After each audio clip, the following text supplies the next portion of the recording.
Today we're going to be learning a surf classic. This is Malaguena as played by the Trashmen, and I'm going to tell you a bit more about this tune in just a minute, but I want to begin by playing through the entire track just because it's such a fun one to play.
There we go. The Trashmen recorded this in 1964. It appeared on their debut album Surfing Bird, and Surfing Bird of course was their big hit. I'm sure most of you are familiar with that tune. You still hear it all over the place these days.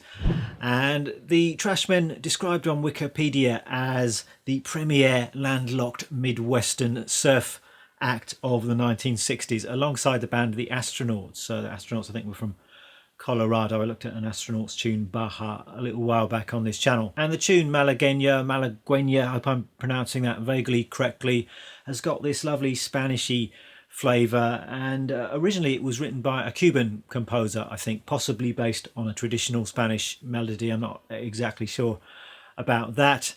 And it's a very, very popular tune. It's been covered by all kinds of people in all kinds of different styles. There have been pop versions and jazz versions. I think this is my favourite version. It works really well in the surf style, and I think you find that quite a lot of surf music has this sort of slightly Spanish harmony and flavour going on. Let's get started then. I'm going to break down the entire tune for you. It's nothing too difficult to play here. There's one or two challenging bits, but all of the riffs are super fun to play, super interesting, and I hope some of you are going to enjoy learning to play this one. In terms of the chords and the harmony, this tune is mostly based on an E chord going to an F chord.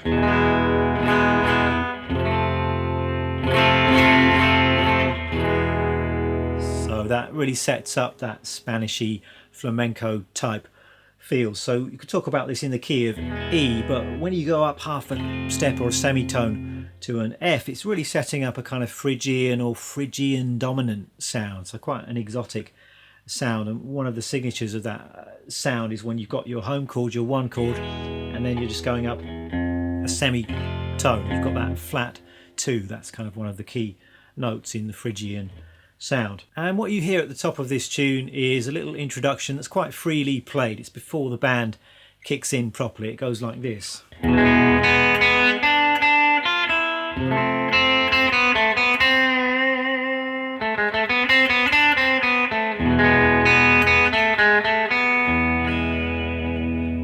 beautiful melody based on this Phrygian dominant scale. You might like to think about the notes in this scale. So one way of thinking about the Phrygian dominant mode, I don't want to get overly theoretical in this video, but for those of you who are interested, it's a mode of the harmonic minor scale. It's actually the same notes as the A harmonic minor scale. So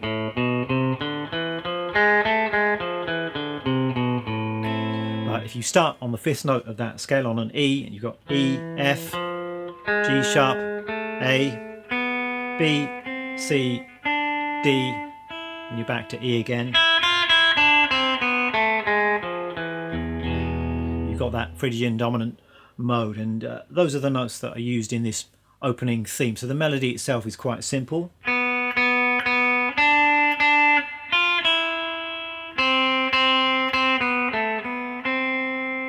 And I'm just throwing in some chords there. So if we start on the E chord, and just strumming that chord, but just as far as the 2nd string, so that B note is the melody note that you want to bring out. And then switch to an F chord, again just strumming that as far as the 2nd string. So I'm playing the F chord like this, so starting from the 5th string it's 3, 3, 2 and 1. You could play the root note with your thumb over the top. You don't need to do that, you can just leave out the root note, but I do think you need to finger the chord like this rather than barring it, because we want to be playing around with the melody on top. And then we've got this bit. So that's just noodling around this little scale.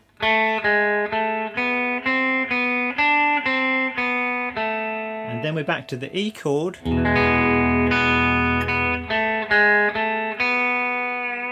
And for maximum surf flavour, you can of course use your vibrato arm for some of these chords and some of these notes.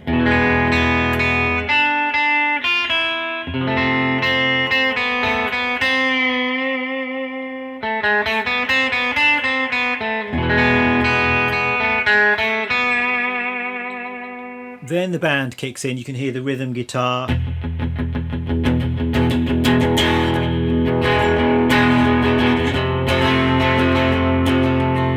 Just coming in on that E chord or an E power chord, going back and forth between the E and the F. And the lead guitar is just playing the same melody as the introduction, but now it's played with more of a strict kind of time feel. So it's 1, 2, 3, 4.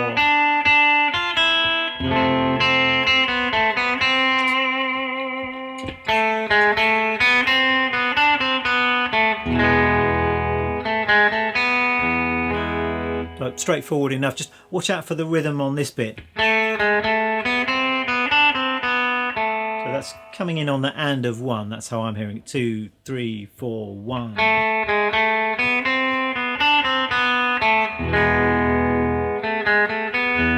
So listen to the recording and you'll pick up on the rhythmic feel there, some of those syncopated notes. Next we've got another melody, kind of a B section.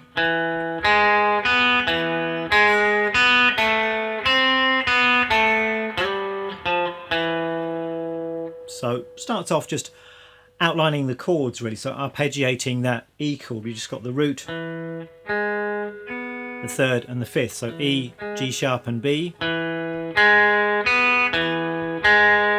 And the rhythm is 1 and 2 and 3 and 4, 1 and 2 and 3. And then we're changing to the F, and we've got,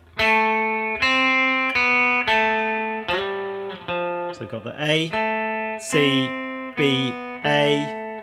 I'm sliding up to a G and then down to F, and it goes round again.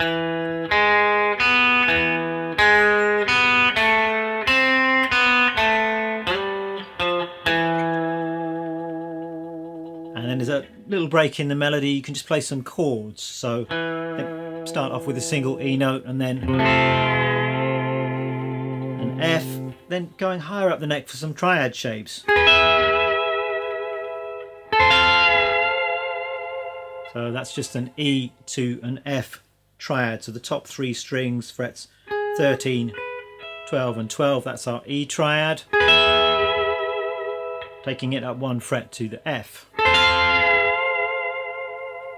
And then we're going into the first little guitar solo, and these are great little solos, but they're quite loosely played, a little bit idiosyncratic. So I did my best in my playthrough to play it exactly like the record. I might not have completely pulled it off playing it note for note, but I'm just going to take you through the basic ideas that are happening here. I don't think you necessarily need to learn these solos note for note, just kind of get the vibe of the solos and do it your own way is usually the best approach with this kind of thing. So we start off with this.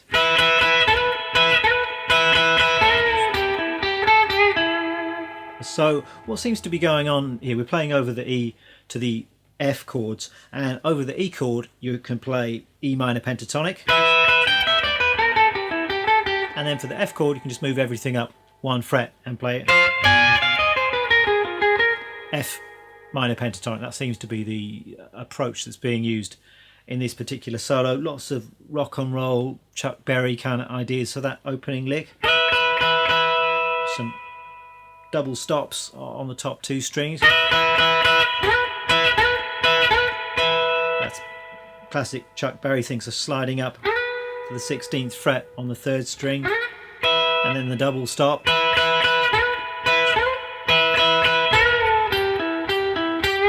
This pentatonic stuff, moving up to the F.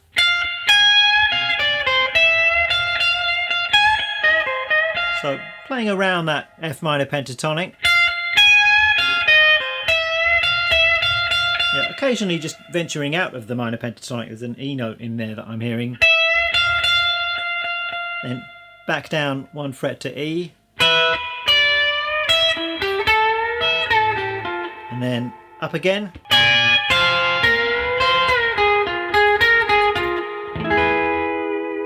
And then at the end of the solo we just got little E triad shape, and then the F chord down in the 1st position. Next up we've got the main theme, which is just repeated. Play that exactly the same way as before. Then we've got that 2nd theme, but it's played a little bit differently. We're playing it down an octave, and we're playing it with some tremolo picking. So this is another classic surf guitar technique or device. So we're playing this. So we've got the E, the G sharp and the B, playing it with the tremolo picking. And then we've got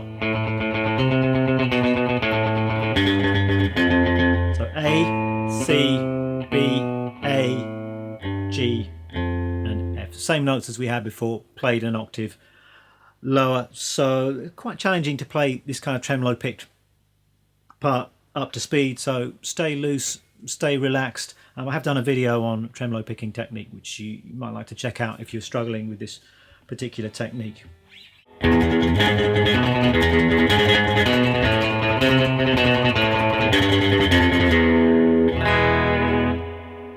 And then at the end of the track we've got another little guitar solo, quite similar to the first solos. It starts off like this.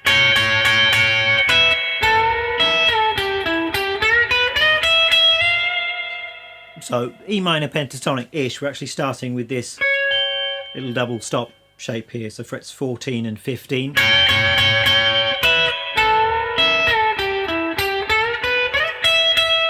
Sliding up to our F note.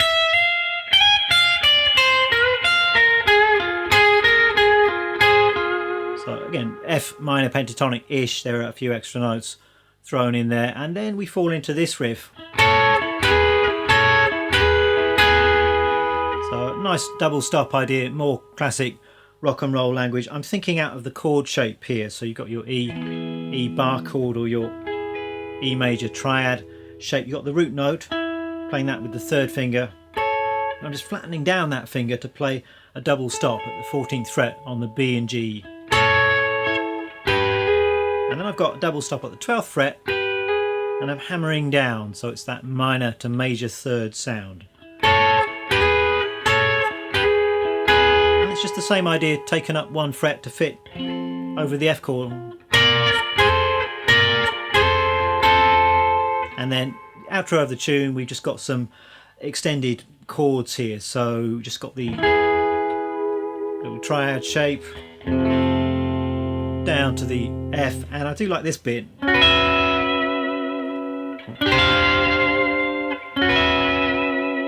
So we've got a 6/9 chord here, so we've got 11th fret on the D and G, and then 12 on the B and high E.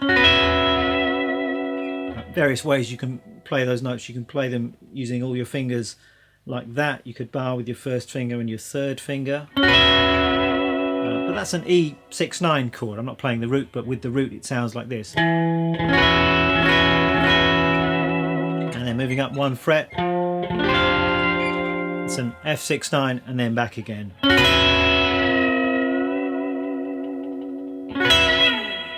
I'm using my Jazzmaster today. This is my preferred surf guitar. I think it seems to nail those 60s surf sounds. So Jazzmaster Jaguar, those are classic surf rock guitars. Also the Strat, Dick Dale, obviously famous for using a Strat, so that can work really well for surf music too. I mean, you can make any guitar work for surf. It does help if you've got a vibrato arm, if you want to get those nice dips and wobbles. And I'm playing through my Fender Princeton, got a couple of pedals, just a touch of overdrive coming from the Noble's ODR1 natural overdrive. I've got the drive set very low. It's just warming up the sound. I find that helps, particularly if I'm recording at quite low volume. It just fattens up the sound a little bit. And then of course the key surf effect you're going to need is some kind of reverb. And for surf I tend to use this Surfy Bear pedal down at my feet here. It's a spring reverb pedal. Yes, the Princeton has got a very nice spring reverb of its own built in, but this Surfy Bear is designed for surf music, and you can get those really nice splashy drippy reverb sounds from this pedal. So that sounds like this. This is just the Jazzmaster going straight into the Princeton.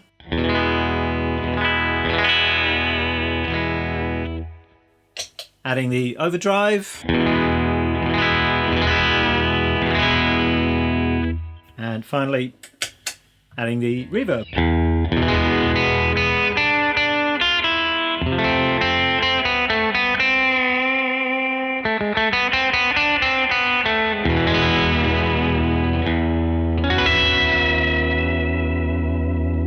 That's it for today's video. I hope you've enjoyed it. Tab and backing track are of course up on Patreon as usual. Thanks very much for watching. See you next time.